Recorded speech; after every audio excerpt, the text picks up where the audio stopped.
আগে তোমাদের বলেছি আজকে প্রোগ্রামটা কি আমাদের। আজকে আমাদের প্রোগ্রামটা হলো কি ফেলিসিটেশন প্রোগ্রাম, কেমন অন এফএলএন। ঠিক আছে, তো আমি কি করেছিলাম ক্লাস 6-এ যারা পড়তে পারে না আর যারা পড়তে পারে তাদের উপর দায়িত্ব দিয়েছি, যারা পারে না তাদের, কেমন। তো এখন ষষ্ঠের উপরে দায়িত্ব দেওয়া হয়েছিল রাজশ্রী। হ্যাঁ, শ্রেষ্ঠা আসো এখন এদিকে।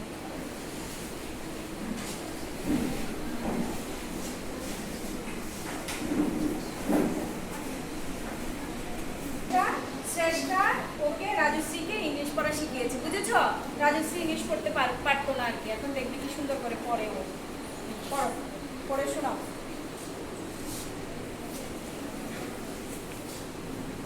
A bottle of tea. Ramanath was the son of rich landlord. His father left him a large tract of land when he died, but Ramanath did not spend even one day looking. দেখো,